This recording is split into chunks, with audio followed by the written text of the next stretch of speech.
আসসালামু আলাইকুম। আজকে আমরা বিন্নাকান্দির অবস্থা দেখে মানে একটা আফসোস লাগে। আমরা এডিওর সুপ্রিম মৌলানা বদরুদ্দিন সাহেবের কাছে একটা প্রশ্ন।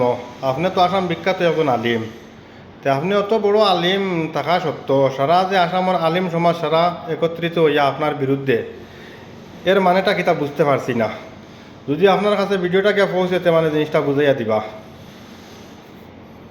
যখন সারা আলিম সমাজ এক সাইডে আর একলা আপনি যে এক সাইডে, এটা সারা তাকতা আসলো আপনার লগে, আপনার বিরুদ্ধে কিতার লাগি সারা ও জিনিসটা জানতে চাই আপনার কাছ থেকে। আলিম সমাজ, যুবক সমাজ, মুরব্বী সমাজ, খাস করে আজকে তো যারা ইমাম হন,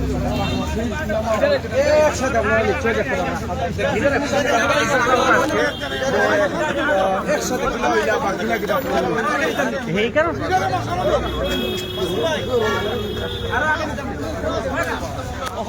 জমিয়তুল্লাহ মা জিন্দাবাদ জিন্দাবাদ জিন্দাবাদ জমিয়তুল্লাহ মা জিন্দাবাদ জিন্দাবাদ জিন্দাবাদ মাওলানা মুশতাক আনওয়ার জিন্দাবাদ জিন্দাবাদ জিন্দাবাদ মাওলানা মুশতাক আনওয়ার জিন্দাবাদ জিন্দাবাদ জিন্দাবাদ হযরত আল করিম চৌধুরী জিন্দাবাদ জিন্দাবাদ জিন্দাবাদ হযরত আল করিম চৌধুরী জিন্দাবাদ জিন্দাবাদ জিন্দাবাদ